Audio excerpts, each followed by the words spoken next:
Go back to the $1 bill again. A little history lesson here. Now, March 1st, 1997, I was doing a seminar in Los Angeles, California. And in that seminar, somebody asked me a question, what do you know about trusts? I says, well, what do you want to know? He says, well, I've got a trust here. He says, would you look at it? He says, sure. There's 40 people in the audience. Hands it to me and says, well, this is garbage. He says, what do you mean it's garbage? And I says, well, the parse, syntax, grammar is all wrong. So I went ahead and I took just the first paragraph and I syntaxed it, put it up on the board, told them what it meant. Then I wrote it in the correct language.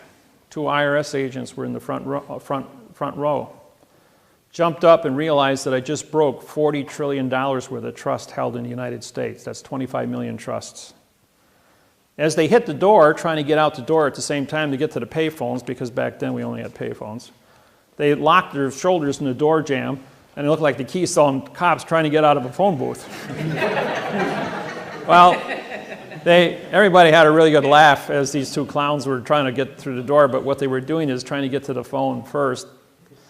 And in the next 5 days, they harvested $100 billion in trusts across the United States under false and misleading statements under parse, syntax, grammar. I broke the world of trust. Well, what they did is when they took those $100 billion, they sold that money on Wall Street. The second week, they took another $100 billion and sold it. Third week, they took another $100 billion and sold it. March 1st, 1997, the United States stock market stood at 6,000. On March 21st, it was at 5,300. Dropped 10%, 600 points. So I called up the Postmaster General of the United States and I said, why are you guys selling your money? Why don't you buy .com stock with it? As the electronics is going to be the new phase of planet Earth for communications. The fourth week when they took $100 billion, they also went ahead and they took the other $300 billion they just stole out of the trust industry and they bought stock with it, causing the stock market to jump 700 points in the fourth week. And they continued to harvest the trust industry, which was money that was not in circulation. And the stock market went from 5,300 to 14,200, all the way up to 9/11. And then 9/11 brought everything back down to 6,000 again because of the new terrorist bill and all that stuff. We'll get into that later. But going back to Bill Clinton, he says, how am I going to go in front of Congress here in 2 weeks? I says, well, you're going to hold up a $1 bill. Walk into Congress and say, ladies and gentlemen, before we get started today, I'm going to tell you the truth. He says, but you won't be able to handle the truth. Phrasing Jack Nicholson. He says, you know, we're going to take you back to when you're 10 years old, 5th grade English. He says, first off, we have a line that goes around the money here. March 1st, 1997, I sued the United States Treasury under maritime law boxing. And that's why all your money today doesn't have any boxes on it. If you've see the 10, it's got a circle around the 10. And the 20 has a circle around the 10. So does the 50s and 100s and the 5s. They're all the same. No more boxes except for the $1 bill. That's because there's so much Masonic information on the back. The pyramid has 72 stones on it. That's for 72, the rule 72 of banking. You take the interest first and you walk down to the principal. The all-seeing eye is Masonic. The capstone has never been completed because the process of discovery is always in motion. But going back to the beginning, it says the United States of America. Now, we all studied that prepositions were of, and the article was the. When you separate the prepositions, they all become adverbs. That means you have 68 prepositions and 38 articles. Together, you have 100 adverbs. So, the as an adverb now modifies united to be a no citizen. UN is no, IT is citizen. ED is in past time, which means you have no now time jurisdiction. It's also an adjective because whenever you put two nouns together called the United States because it's a title of a country, United becomes a fact and States becomes a fact. But when you put a fact in front of a fact, the first fact becomes an adjective which now turns the second fact, and an adjective is coloring or modification, which now changes the fact into a pronoun. PRO means no, NO means no, and UN means no. The pronoun is now connected to the adverb, ADV, vowel two consonants, no contract. And then the adverb modifies, modify is change, change is motion, motion is action, and action is verb, and America becomes a dangling participle verb on the money. Now, A is a single syllable. Therefore, A means no. M-E-R-I is Latin for mercy, and C-A is Latin for sheep. No mercy for the sheep. So we pay 65% taxes. But because America is the verb on a corporate instrument. Now we have two signatures on the money. Therefore, this is a corporate instrument. Corporations are under Title 15, Section 1692E, false and misleading statements. Carries a penalty of $25 million and 30 years in prison for every note published under Title 15, Section 78FF. Under Title 15, Section 1639A, there was no notification given to the United States population that the modification of grammar under Title 18, Section 1001, which is the fictitious conveyance of language, was going to be used on our Federal Reserve notes on our money. So to protect the fraud, we put a box around it. Anything in a box is an enclosed area and can't be considered. It was engineered, folks, not a mistake, engineered. Just like you build a space shuttle, it's engineered. If it's perfect, it works. Well, we had a perfect fraud. What's the first two little words over here? It says this note. It doesn't say for this note or by this note or of this note or with this note. It says this note. Therefore, we drop the preposition. This becomes an adverb making note a verb. Does this look like a verb to you? Misrepresentation. So now we have a Title 18, Section 1341 mail fraud. Carries a $1 million fine and 30 years in prison. Title 18, 1001, fictitious conveyance of grammar. Title 18, Section 13, Title 15, Section 1692E, false and misleading statements. And we have Title 18, 1621, perjury, because we didn't advertise it. Now we have 4 criminal acts that take place on the dollar bill. Bill Clinton then says to Congress, you know, in 2 weeks I've got to address the union and do my union address. I have to tell the world that America's a verb on the money, and then articulate the criminal activities that's taking place here and disqualify all U.S. currency that 150 countries worldwide depend on for commerce, food, and energy. Or we can seal a case. All those in favor of sealing the case, raise your hand. 102 hands goes up, and he walks out and doesn't say a word. Now, who controls money? Universal Postal Union. Universal Postal Union gets the word, and all 250 countries are told to stand down. Bill Clinton's case is sealed, and nobody talks about Bill Clinton's indiscretion. Shortly thereafter, Hillary Clinton runs for President of the United States against Obama. Does anybody talk about the indiscretion of Bill and Hillary? Not a peep. Not even North Korea, not even Afghanistan, not even the Middle East countries.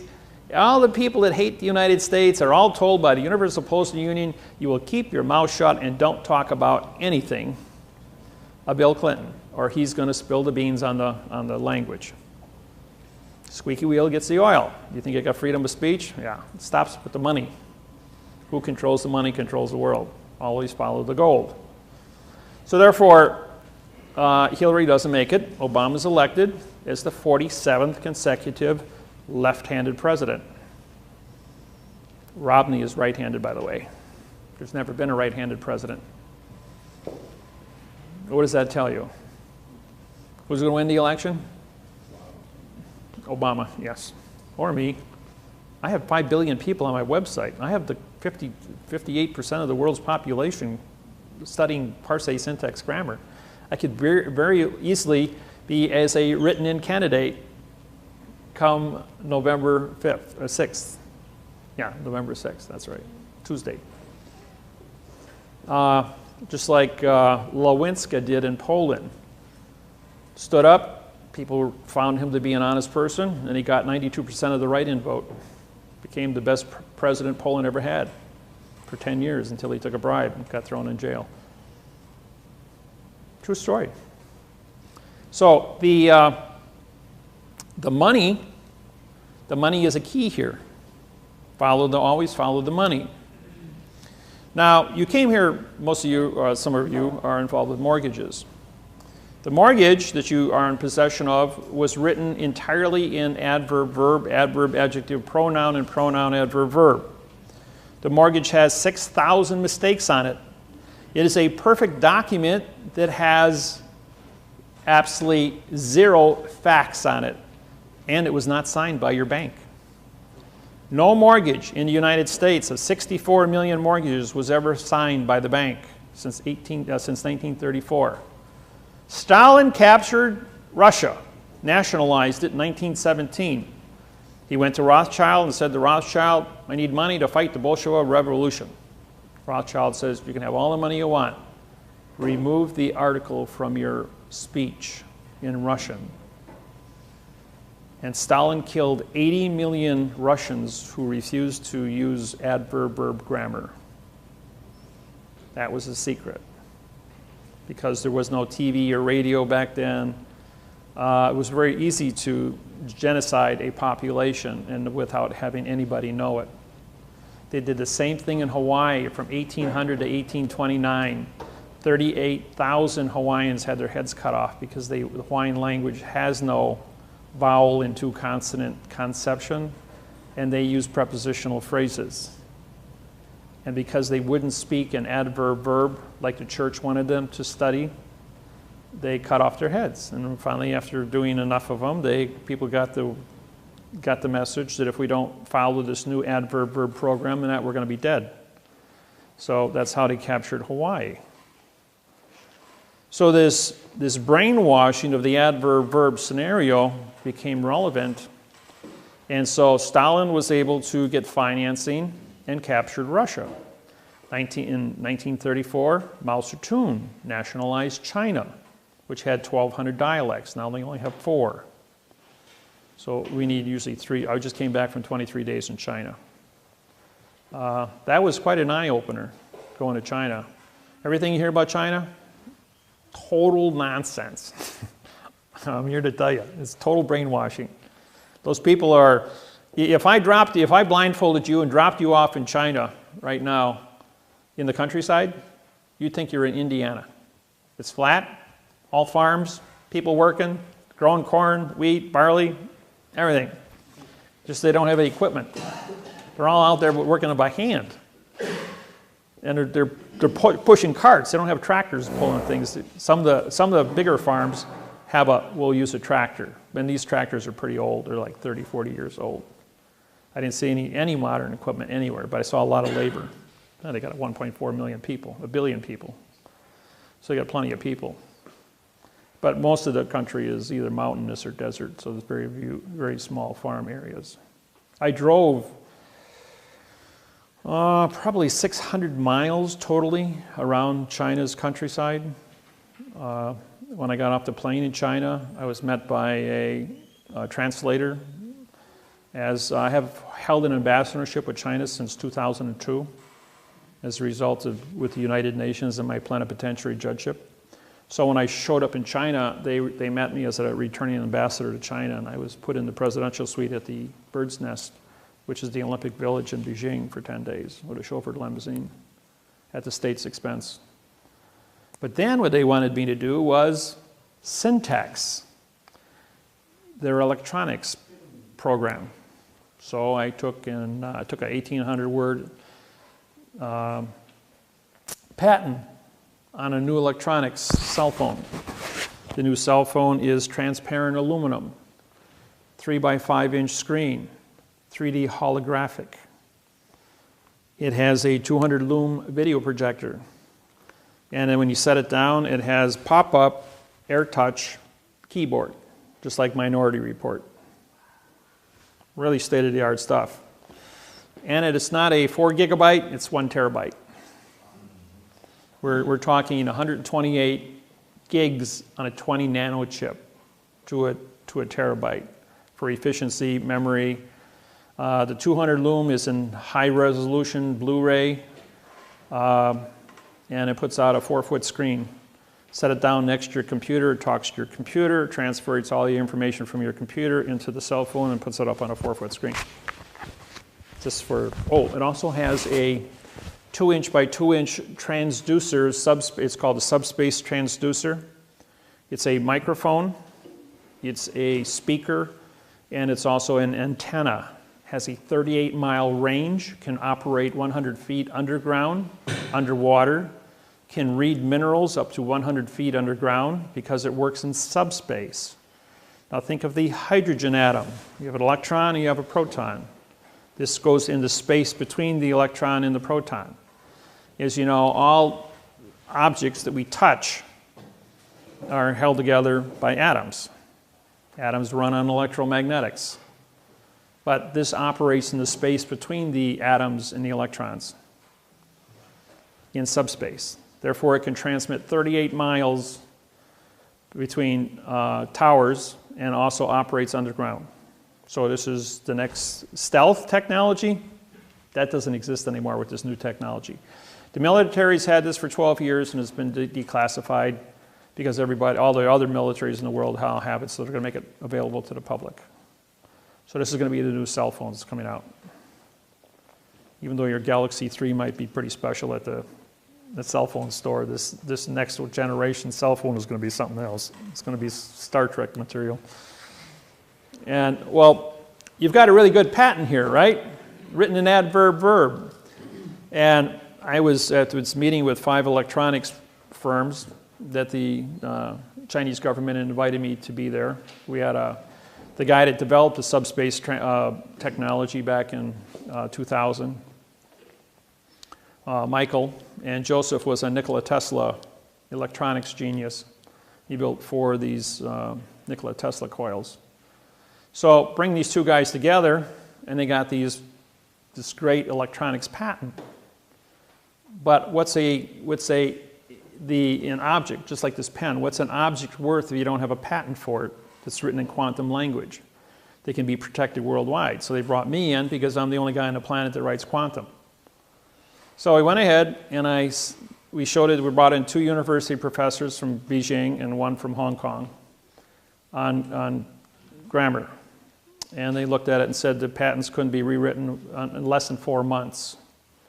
I says, well, give me your patents and I'll bring it back tomorrow morning and we'll all get together. So I rewrote it overnight. It took me 8 hours to write 1,860 words in quantum and restructure it. So every sentence was certified mathematically frontwards and backwards. So when we went ahead and we brought this patent back the next morning, we had 2 3-star generals, 1 2-star general was flown in. We had 5 electronics firms, 3 translators, and the 5 presidents from the electronics companies. And they said, and there was 1 nuclear physicist from Beijing also, as I've got a 4-year background in nuclear physics, because I was with the Polaris submarine program for nuclear degeneration of steel when exposed to plutonium for reactors. I did the work on that. They came back and said it would take 4 months to do a translation. I did it in 8 hours. Then they said, can you write it in Chinese? I says, well, I don't speak Chinese, which is, as you know, symbols compared to our alphabet. I don't speak it, read it, or understand it, or write it. So I got on Google Translator, and word by word, it took me 1 hour to do 1,860 words. And I rewrote it in quantum Chinese, frontwards and backwards. Then he asked me, could you, because I reprogrammed my computer immediately as I worked the math interface on this, I then had interfaced the math program in 150 other languages. And my website is also written in 150 different languages. So it took 1 hour for me to translate from quantum English to quantum Chinese, and it took me 1 minute to translate from quantum Chinese to quantum French, German, Italian, Spanish, Arabic, and in Indian. And what they realized was that now they have a quantum program for a $20 trillion a year jump in contracts for international trade.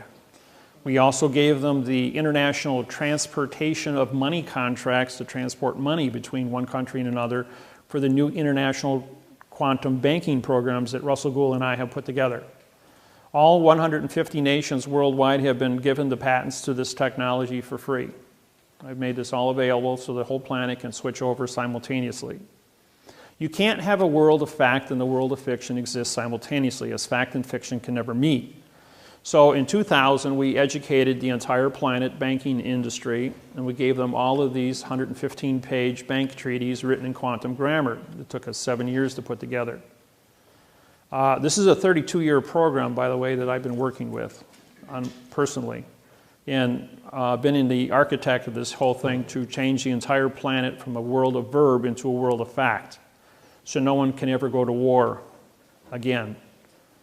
Now, what's important about all this is that mankind has been throwing stones at each other because of international communication treaties, because miscommunications. But no one ever went to war over the math problem.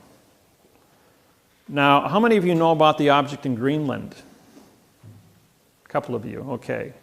Well, for those of you that don't know, there is a spacecraft that has melted out of the ice in Greenland. As you know, the North Pole has melted completely. You can go from London to Moscow or to Russia by going over the North Pole now. All the ice cap is gone. The last place that has ice on it was Greenland. Greenland had a 18,000-foot ice cap on it. Well, the spacecraft that is anchored in the center of Greenland created the last ice age 50,000 years ago. It's a weather machine. It's 55 miles wide, 300 miles long, and 2 miles high. The people that lived in it were called the Mois. If you draw a straight line from the spacecraft to the Washington Monument in Washington, D.C., through the Yucatan Peninsula Great Pyramid at Mitsubishi, it ends up on Easter Island where the Mois have been dug out of this dirt. The heads on Easter Island, well, 2 years ago they finally went ahead and they excavated, and they're all 65 to 85 foot people, full body carvings. And these were the people that lived in the spacecraft that was uncovered that's melting out of the ice in Greenland. So when you think we've been alone, these people have been up there for 50,000 years. The spacecraft is still active after 50,000 years. It has a 200-mile dampening field where no electrons can flow into it. In 1947, a B-52 bomber flew into that pattern, into the dampening field, when trying to fly between Maine and London. As a result of that, they lost power and crashed in Greenland. As they sent in rescue B-52 bombers to rescue them, they hit that same dampening field, but they veered off. They just ricocheted off of it. And by testing, trying to get to these guys, they were able to bring a circumference and find out that there was an object 200 miles to the center of this field.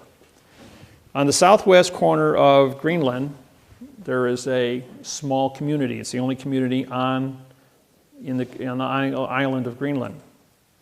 That community is a military post, CIA, that uses a compressed air generator to operate diesel engines to run a Caterpillar to run back and forth to 200 miles from the base to the object in Greenland.